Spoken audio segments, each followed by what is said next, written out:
السلام علیکم ناظرین، آپ دیکھ رہے ہیں کلیم کیسرانی۔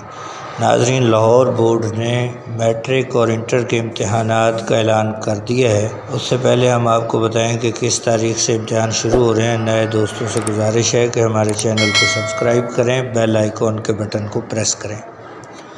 ناظرین، لاہور بورڈ نے میٹرک اور انٹر کے امتحانات کا اعلان کر دیا ہے۔ سیکنڈ ایئر پارٹ 2 کے امتحانات، انٹرمیڈیٹ پارٹ 2 کے امتحانات 10 جولائی سے شروع کرنے کا فیصلہ کیا ہے، جبکہ میٹرک 10ویں کلاس کے امتحانات 29 جولائی سے شروع کیے جا رہے ہیں۔ ہم آپ کو اپڈیٹ دے رہے ہیں، لاہور بورڈ نے 10 جولائی سے سیکنڈ ایئر کے امتحانات لینے کا فیصلہ کیا ہے اور 10ویں جماعت کے امتحانات 29 جولائی سے شروع کرنے کا فیصلہ کیا ہے۔